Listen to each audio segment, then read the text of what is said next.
Hey, this is Scott Purdue with update number 2 of my lens replacement saga, if you will. And I just had my left eye done yesterday, and they did the that's why it's a little bloodshot. Anyway, the doc examined it today, and so I don't have to wear the eye patch just when I'm sleeping, but for another week, and then I go back in for another review and see how things are going.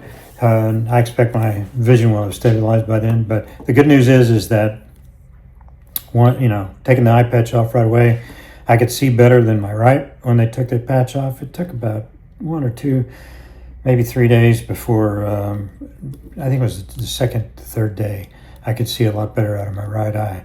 So it was a little disconcerting, and makes you kind of wonder and worry whether or not this was a smart thing to do. It does take a while, a week, 2 weeks, maybe more for your vision to stabilize. So give it that much time.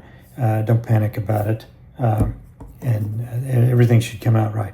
So anyway, just thought I'd give you an update and tell you that I did it. Got them both done, and I don't need glasses anymore, which is a big plus.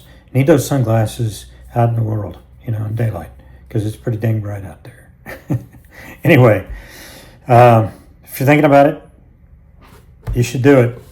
If you have cataracts and you want to correct your vision, it's not a bad thing to do. Probably least invasive of any surgery I've had to do in the past. So thanks for watching, and I'll see you next time on FlyWire.